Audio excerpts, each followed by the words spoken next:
Viewers, आज का video काफ़ी इन्फॉर्मेटिव होने वाला है क्योंकि आज हम बात करेंगे 25 पैसे के सिक्कों के बारे में।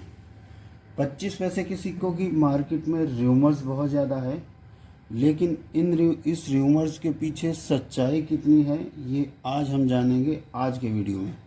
नमस्कार, मैं हूं मुकेश चौहान और आप देखना शुरू कर चुके हैं कॉइन यूनिकॉर्न। तो चलिए शुरू करते हैं आज का वीडियो।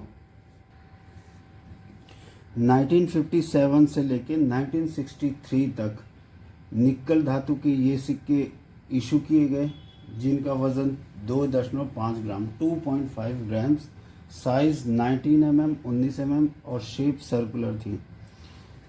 12 तरह के ये कॉइन इशू किए गए देश की 2 मिनटों से, बॉम्बे और कलकत्ता मिंट से। इन कॉइन्स में लगभग सारे कॉइन कॉमन हैं।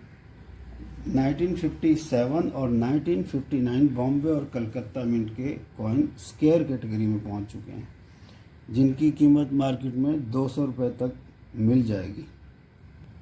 अपीयरेंस की बात करूं कि सिक्का देखने में कैसे लगता है, तो अगर रिवर्स साइड में देखें तो हिंदी में सबसे ऊपर लिखा है रुपए का चौथा भाग। उसके नीचे डिनोमिनेशन आ जाता है 25 अंकों में लिखा हुआ। उसके नीचे हिंदी में नए पैसे लिखा हुआ आ जाता है और उसके नीचे ईयर्स, साल लिखा हुआ आ जाता है।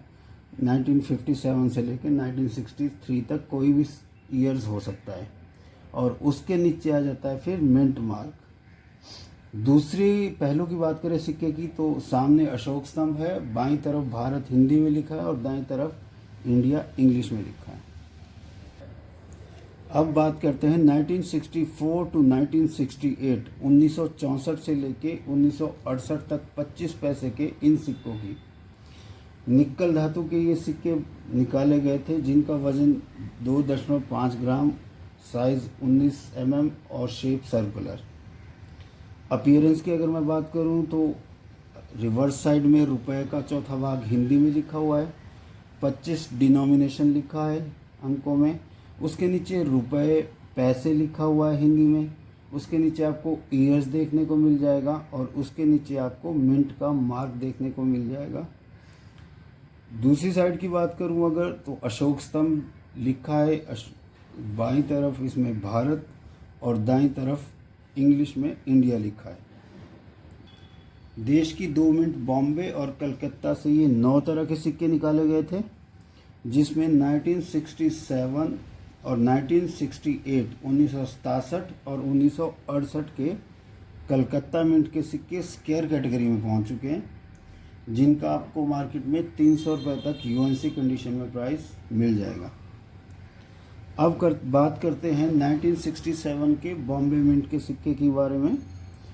ये रेयर कैटेगरी में जा चुका है और इसका प्राइस मार्केट में आपको 500 रुपये तक मिल जाएगा।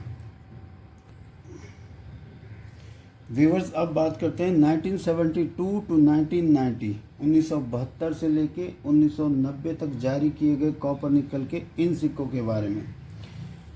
ये सिक्के बहुत ज़्यादा संख्या में मिंट किए गए थे, लाखों में इसकी मिंटिंग हुई थी, इसलिए आज भी ये लगभग हर तीसरे चौथे पाँचवें घर में आपको देखने को मिल जाएंगे। इन सिक्कों में मैक्सिमम सिक्के कॉमन कैटेगरी में आते हैं। ये देश की 3 मिनटों के अलावा बॉम्बे, हैदराबाद, कलकत्ता के अलावा एक फॉरेन मिंट ओटावा मिंट से भी इशू किए गए थे। 53 टाइप्स ऑफ कॉइन ये इशू किए गए थे, 53 तरह के ये सिक्के इशू किए गए थे। डिस्क्रिप्शन की अगर मैं बात करूं इसकी, तो कॉपर निकल की धातु थी, वजन 2.5 ग्राम 2.5 ग्राम्स, साइज 19 mm 19 mm और शेप इसकी सर्कुलर थी। अपीयरेंस की अगर मैं बात करूं तो सामने रिवर्स साइड में इसमें सबसे ऊपर पैसे हिंदी में लिखा हुआ है और पैसे इंग्लिश में भी लिखा हुआ है। उसके नीचे डिनोमिनेशन लिखा है 25 अंकों में। उसके नीचे आपको ईयर्स देखने को मिल जाएगा और ईयर्स के नीचे आपको मिंट मार्क देखने को मिल जाएगा। सिक्के की अगर मैं ऑवर्स साइड की बात करूं, दूसरे पहलू की बात करूं, तो ये अशोक स्तंभ सामने से दिख जाएगा आपको। बाईं तरफ भारत हिंदी में लिखा हुआ दिखेगा और दाईं तरफ इंडिया इंग्लिश में लिखा हुआ दिखेगा। इन सिक्कों में 1981 का कलकत्ता मिंट का सिक्का स्केयर कैटेगरी का है, जिसकी प्राइस आपको 250 रुपये तक मिल जाएगी। 1982 का बॉम्बे और कलकत्ता मिंट का भी स्क्वायर कैटेगरी में है, उसकी भी आपको प्राइस लगभग 300 के आसपास मिल जाएगी। 1984 का आपका रेयर कैटेगरी में आ जाता है कॉइन हैदराबाद मिंट का, जो आपको 1500 रुपये तक दिला सकता है। और उसके बाद 1989 का एक भी रेयर कैटेगरी का कॉइन है, वो भी हैदराबाद मिंट से ही इशू किया गया था, तो वो आपको 3500 रुपये 3500 रुपया दिला सकता है। अब बात करते हैं 1980 के बॉम्बे मिंट की, इसी सिक्के की जो एक्सट्रीमली रेयर कैटेगरी में जा चुका है। इसी कैटेगरी में 1980 का बॉम्बे मिंट का एक कॉइन है जो एक्सट्रीमली रेयर कैटेगरी में जा चुका है और जिसकी आपको मार्केट में 40,000 रुपये तक प्राइस मिल सकती है। जी हाँ, मैं बिल्कुल सही बोल रहा हूँ। 1980 का बॉम्बे मिंट का 25 पैसे का सिक्का आपको 40,000 रुपये तक दिला देगा। अब बात करते हैं 1988 से 2002 के बीच में जारी किए गए इन सिक्कों के बारे में। ये सिक्के बहुत ज़्यादा संख्या में मिंट किए गए थे, लाखों की संख्या में इनकी मिंटिंग थी और ये 59 टाइप्स ऑफ कॉइन इशू किए गए थे। 59 तरह के ये कॉइन इशू किए गए थे।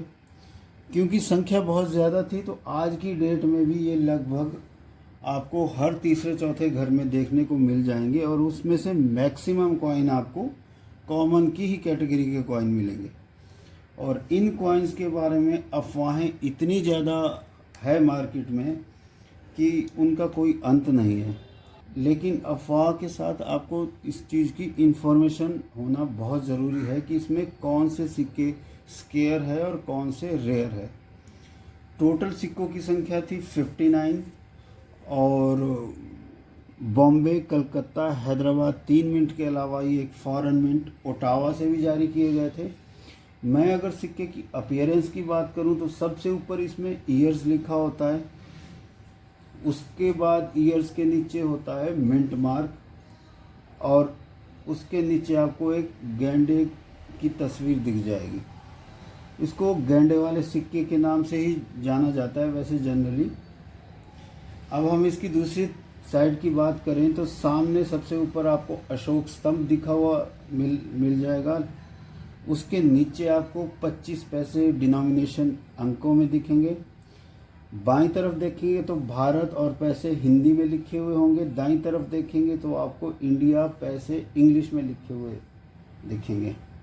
इसकी अगर मैं डिस्क्रिप्शन की बात करूं तो ये स्टेनलेस स्टील के सिक्के इशू किए गए थे जिनका वज़न 2.85 ग्राम्स था, 2.85 ग्राम। 19 mm इनका साइज़ था और शेप सर्कुलर थी। इन सिक्कों में स्केयर्स कैटेगरी के सिक्के की बात करूं तो 1988 में बॉम्बे, कलकत्ता और हैदराबाद के सिक्के स्केयर्स कैटेगरी में है जिनका प्राइस आपको 40 रुपये के आसपास मिल जाएगा। 1997 के कलकत्ता और हैदराबाद मिंट के सिक्के भी स्क्वायर कैटेगरी में पहुंच चुके हैं। अप्रॉक्सीमेटली 150 रुपये उनका आपको प्राइस मिल जाएगा मार्केट में। इसी कैटेगरी में और स्क्वायर कैटेगरी के सिक्के हैं 1993 के बॉम्बे और कलकत्ता के। उनका प्राइस भी आपको 300 रुपये के आसपास मिल जाएगा यूएनसी कंडीशन में। इसी कैटेगरी में एक 1993 का रेयर कॉइन आता है हैदराबाद मिंट का।